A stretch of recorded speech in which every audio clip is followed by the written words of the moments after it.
On November 29th, a fantastic new two CD set will drop that is sure to shake things up. Canada's renowned Eybler String Quartet have recorded music of the violist, composer, and contemporary of Beethoven, Franz Weiss. For the majority of us who are not familiar with Franz Weiss, he was a virtuoso violist and member of the legendary Schuppanzigh Quartet, a string quartet that is known to have performed Beethoven's late string quartets. They also performed regularly for the Russian ambassador to Vienna, Count Andrey Razumovsky, the same patron that commissioned Beethoven's string quartets 7, 8, and 9. Called the Other Razumovsky Quartets, this two CD set showcases Weiss's grand scale Opus 8 string quartets that were composed on a commission from Count Andrey Razumovsky. Weiss's two quartets are full of drama and wonderful sonorities, very reminiscent of Beethoven. The quartets demonstrate that Weiss understood the string quartet form perfectly and what the ensemble was capable of. The textures are at times thick on almost a symphonic scale, with melody always clearly shining through. This is a terrific recording and wonderful addition to the repertoire. And joining me here over Zoom, I am joined by Patrick Jordan, violist for the Eybler Quartet, and Julia Wedman, who is the one of the violinists for the quartet. Hi, Julia and Pat. Good to see you Hi. again. Hi. Hi, Wonderful Chris. Nice to to see see you too. you. Mhm. Mhm. Okay, so I first got to ask, you're both members of Tafel Music, and you just got back from Korea. How was the trip? Crazy. No, wonderful. It was our first big international tour since before the pandemic. So it was, just really exciting for us as an orchestra to go on a big adventure again. Tafel Music has toured all over the world, and we've both been on many, many um, big tours like this before. So it felt very special to kind of put on those tour legs again and remember what it's like to be in a place that resembles home very little and Yeah. you know eat new foods and meet new people and share our music with new audiences, and teach a little bit. And it just was like a really wonderful, amazing experience. And like, I don't know about you, Pat, but it really made me miss um, doing that kind of thing more regularly. Yeah, I mean, touring is an incredible builder of uh, spirit in a group, right? It's like going on a 2 week retreat. Mhm. And this one, the last few years have been pretty rough in all Yeah. kinds of ways. And I felt like this was a particularly healing experience for the ensemble. It builds our character, but it really helps build the ensemble as well, right? Just how we play, how we interact with each other. And I found it incredibly rejuvenating and restorative. I mean, I Mm. was beat at the end of it, but That's fantastic.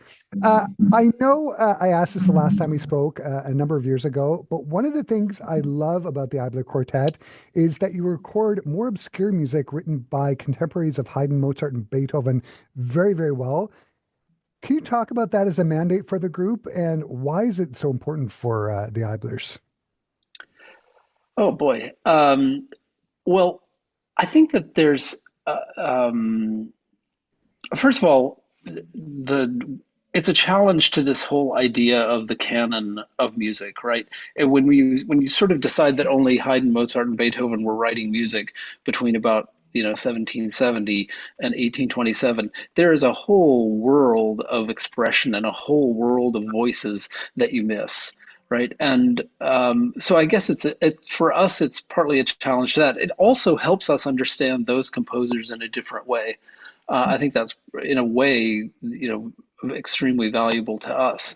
You know, you, Many years ago, we recorded these Beethoven Opus 18 quartets, and our approach to them really changed our understanding of how um, tempo, for example, works. What tempo markings mean, and that bleeds into other composers. So I feel like we've got a set of tools um, in interpreting this, I can't call it new music, but novel music, novel to our ears, music that's it's very powerful. And I think that also um,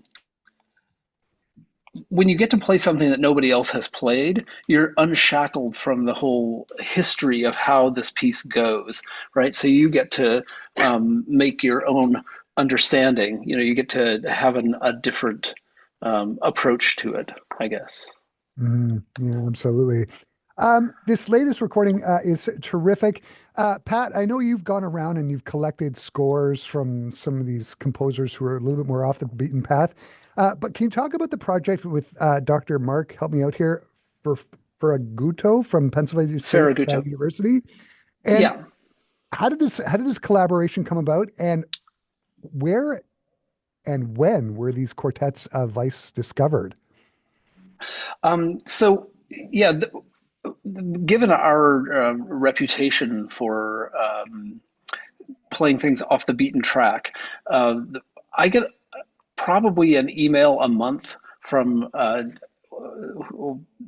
to characterize it, what I think of as concerned listeners who are out there, you know, and I'll get an email that says you simply must record the works of fill in the name of some composer that most of us have never heard of, because these are the most amazing things you've ever heard of.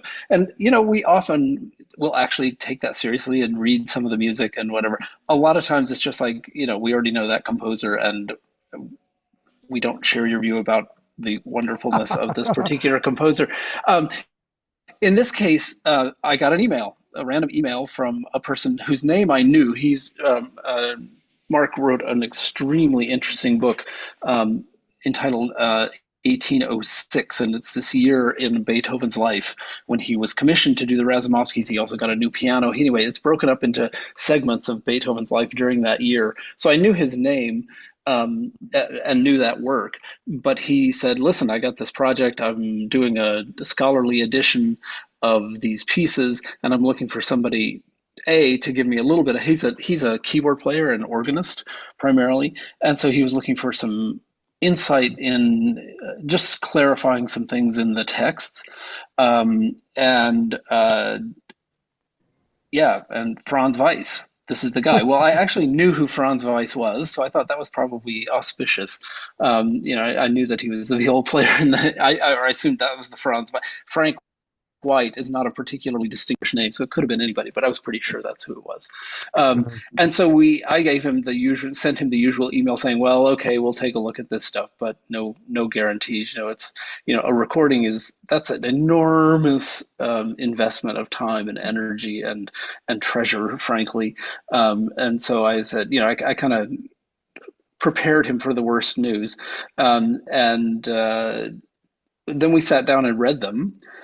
And it was like, oh, this is pretty good. Oh, this is pretty good. Oh, wow. Oh, that's funny. Geez Louise. Yeah. Oh, gosh. You know, and it's like, all right. I mean, there was one movement where the second of these two quartets, there's one in G major and one in C minor. The second one in C minor is 47 minutes long in our performance of it. I mean, it's massive. It's longer than anything until you get to late Beethoven. It's the longest quartet ever written in 1813, I think. The last movement of that, at a certain point, we were kind of like, this is big. This is really long. And then you come to this moment in the music where there's this time sort of stands still, and there are these unbelievably beautiful suspensions that go on. It's like, okay, you got my attention again, right? Yeah. You know, so anyway, that's the story. So basically, it was a random email, you know, and somebody with a great idea, and turns out it was a great idea. Yeah, and that second quartet, there's that massive scherzo.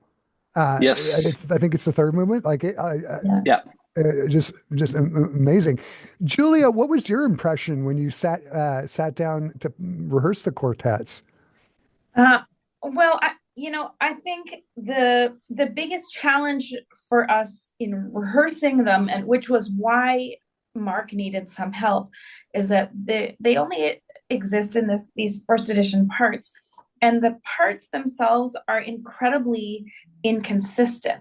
And the Eybler Quartet is used to, reading off of first edition parts, like 18th century, early 19th century parts, which often have a lot of inconsistencies. Somebody will have a slur in this bar and nobody else has it, or somebody has a dynamic marking, a forte or a piano, just randomly here or there. So we're pretty good at working out how to navigate these inconsistencies. And usually we can do that in like a day or two on a piece. And these pieces was like, it took us the entire time. In fact, I think still, after having performed them many times and recorded them, still when sometimes we come back to them, there's I didn't notice that you had a blah blah blah there, Margaret. Like, why are you doing this? So it was a really big process of trying to figure out kind of the intention of a lot of these inconsistencies. So it was a lot of figuring out. It really, in fact, thank goodness we had the pandemic at that time, because we had time to go figure these things out. Otherwise, I'm not sure that we would have done this project, just because it took so much deciphering of things, which was, of course, why Mark needed a little help on it himself, and just to have somebody try out things and play things. And so that was also kind of a fun process, because we're the first people to try things out. We have to make some decisions about things, and also Mark had to make some decisions about things making, a modern edition. So certain things, like in our recording or in Mark's score, certain things kind of went down in ink, but I'm not sure we would necessarily make those same choices again. So that's a really interesting part of the process. And, I think when we're working on this unknown repertoire, we often think of it as, a stepping stone for other groups. It's like, here's the first step in this, in the music. And we hope that other quartets, our students and, other people will listen to this amazing music and say, wow, that's really cool. Like, I want in on that. I want to try see what we can do with it, so that we're kind of providing this, first step into it, and then hopefully people will take it from there. Mm-hmm. Both of the quartets are great. Like, I really enjoyed listening to them. They are very sort of Beethoven-esque. They're very, they have that sort of quality. I want to talk about Franz Weiss. How much of was he influenced by Beethoven? And one of the other things I was wondering is, did he run into Haydn? Like, is there any evidence? Do we know if he made contact with Haydn?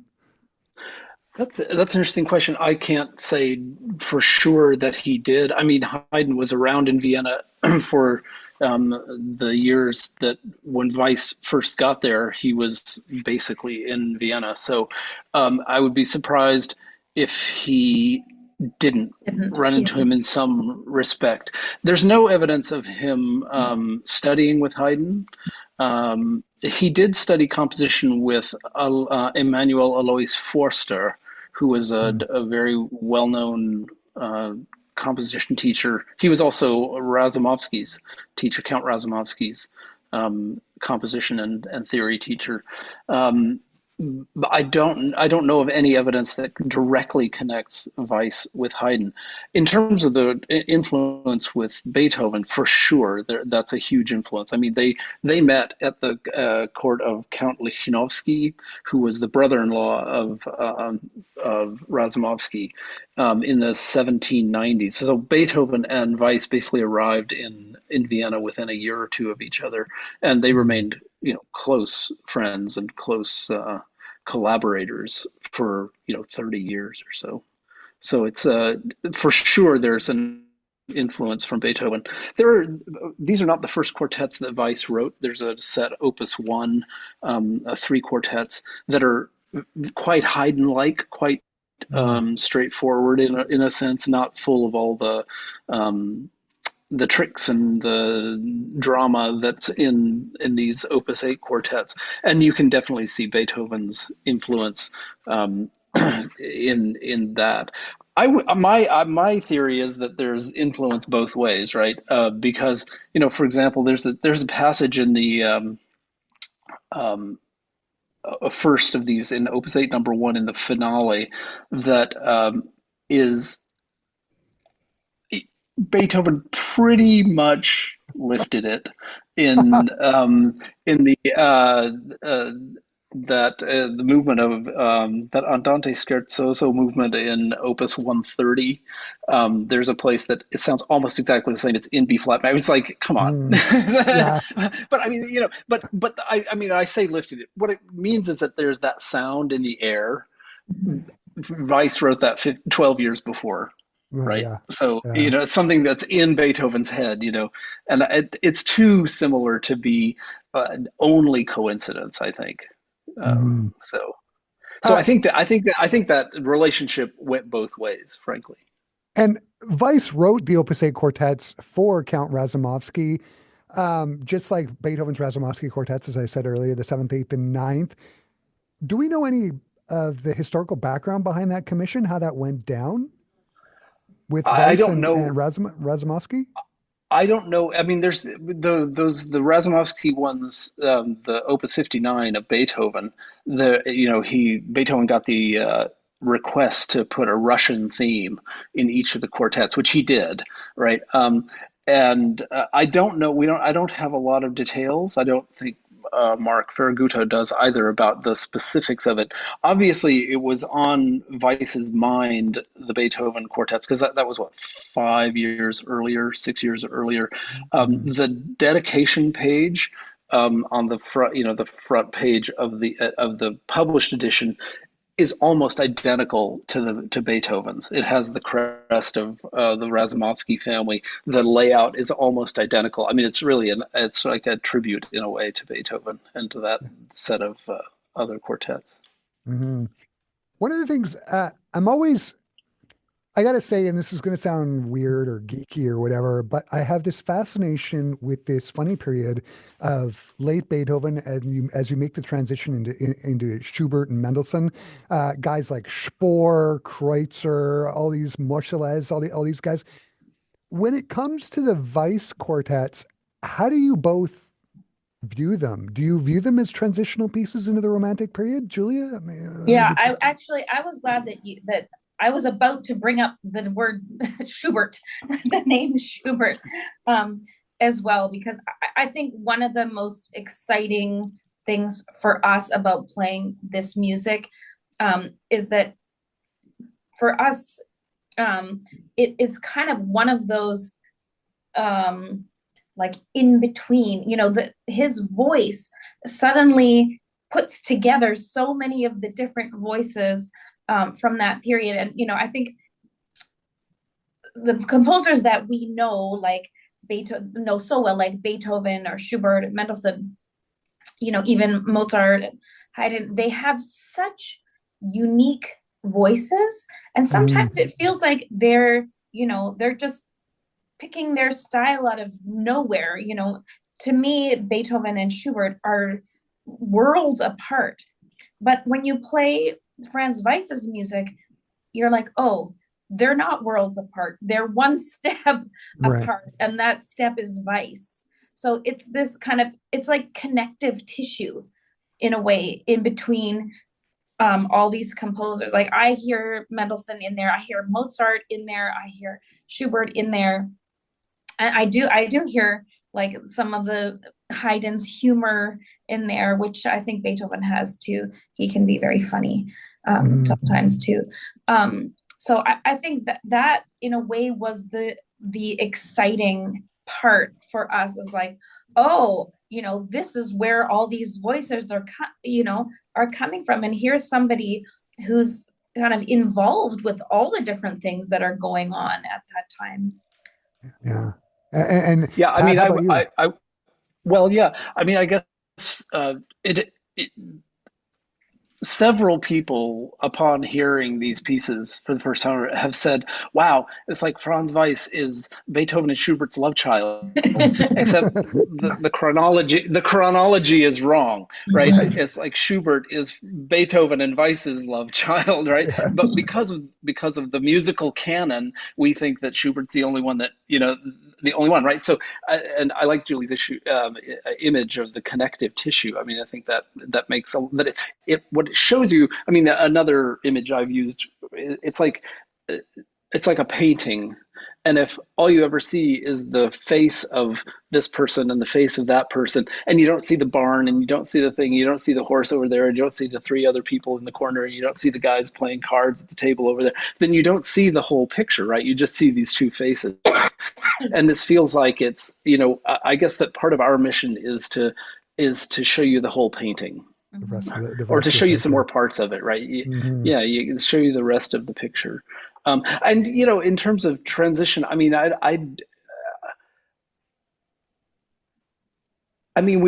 everybody's being creative and having their own voice, and it's like it's like bricks in the wall, right? I mean, it's like this this kind of drama is somebody else hears that and builds on that, and somebody else builds on that, and the next person builds on that. So it's I hesitate to use this kind of idea of progression toward, because people didn't know they were progressing toward romanticism. That's just where Hmm. we ended up, right? Yeah. But his voice is one that for sure sticks so many pieces together for us. I mean, harmonically, this music is extraordinarily adventurous, and that trick that Schubert likes to use of a third relationship where the music, you have like one common tone, and then he re-examines that, and puts it in a different key. Weiss likes to do that. So Yeah. like Schubert heard this music, there's no doubt in my mind. Yeah. Yeah.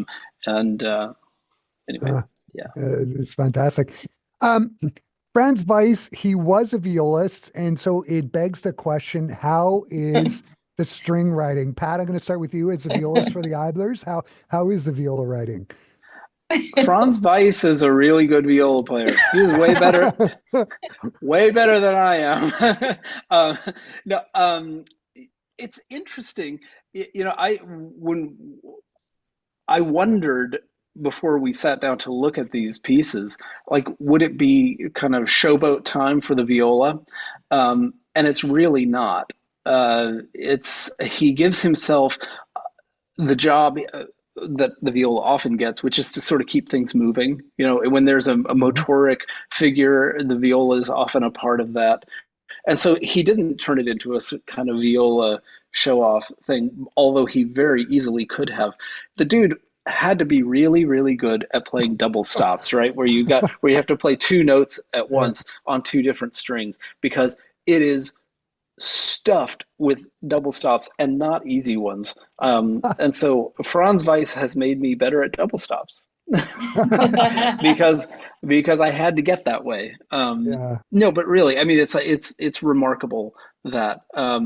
And well, I mean, all the players in this group were hot shots, right? I mean, it was and the quartet. I mean, I will, just to go back to that question you asked earlier, Chris, about the story of the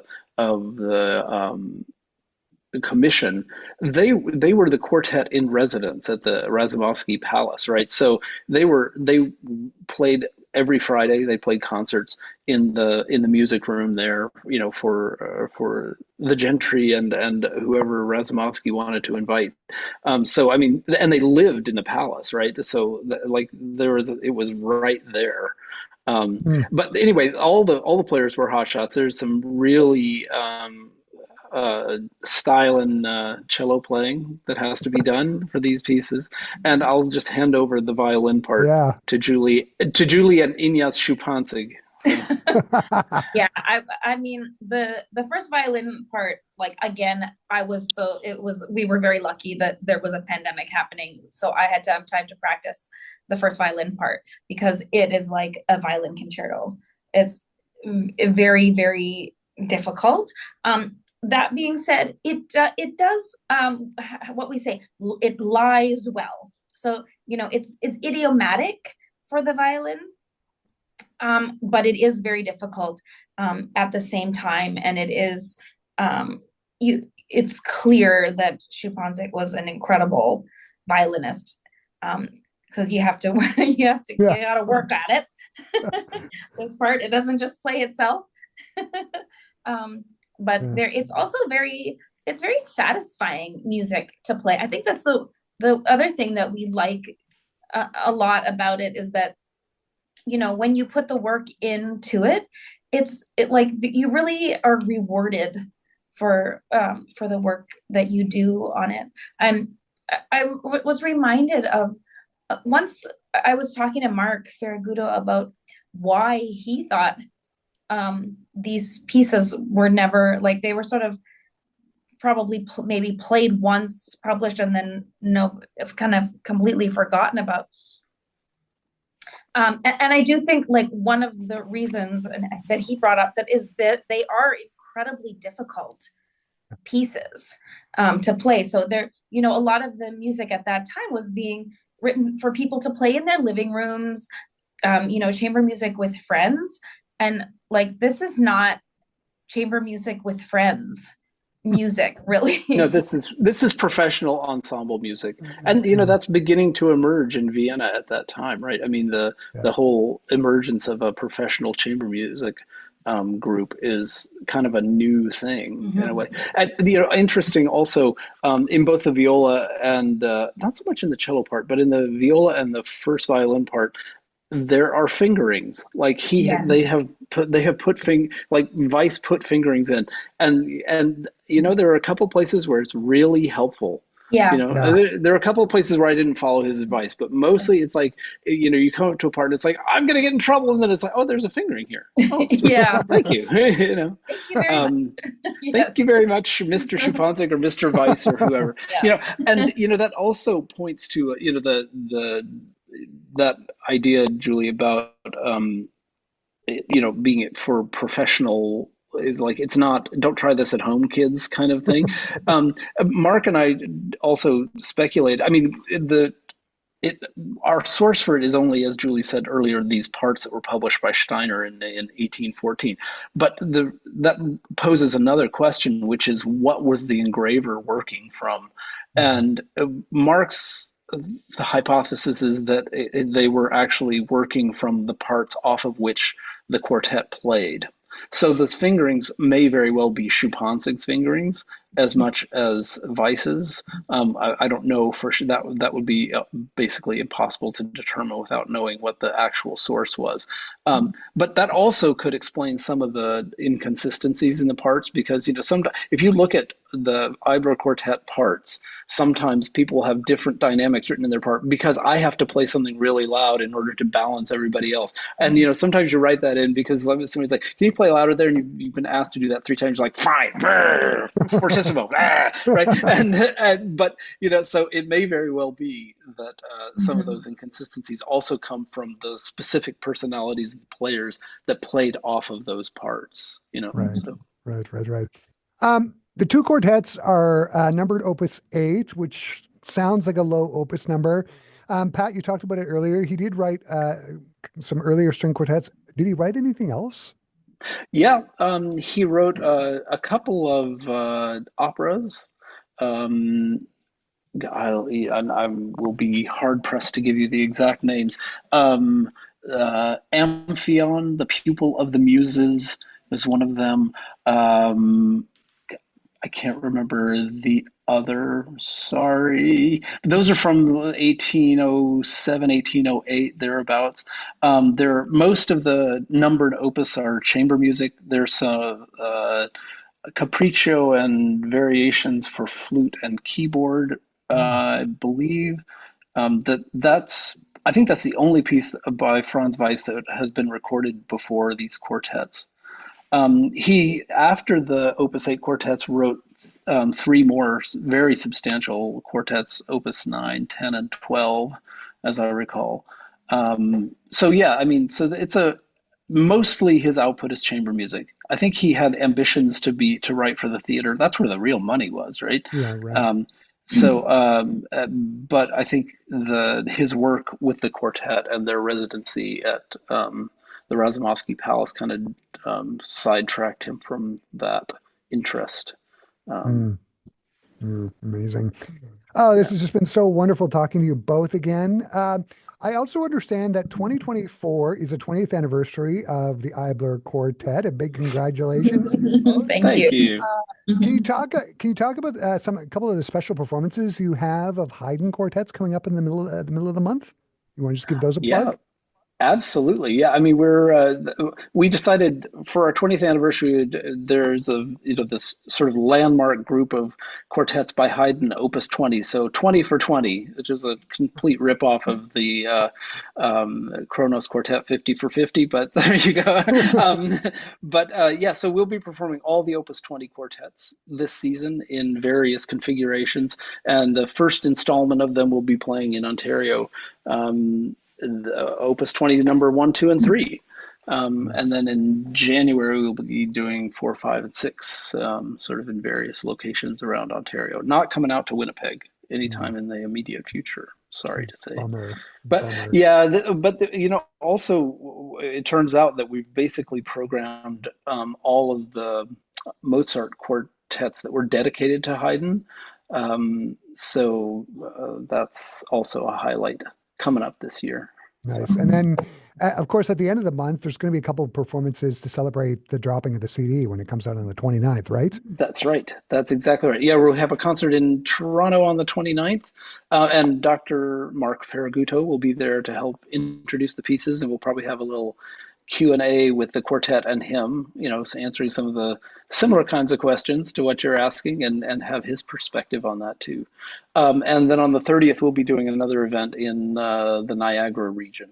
So, yeah. Amazing. Yeah. Patrick and Julia, this has been so great to reconnect with you and talk all things Franz Weiss. I hope the disc sells really well. All the best. I'm excited for the end of the month when I can put the quartets into full rotation here in Winnipeg. Thanks so much for taking the time to talk to me today. This has been wonderful. Wonderful. It's been a pleasure. Yeah, great to talk to you again, Chris. And keep well and keep those Eybler recordings in your rotation. That's right. Thank you.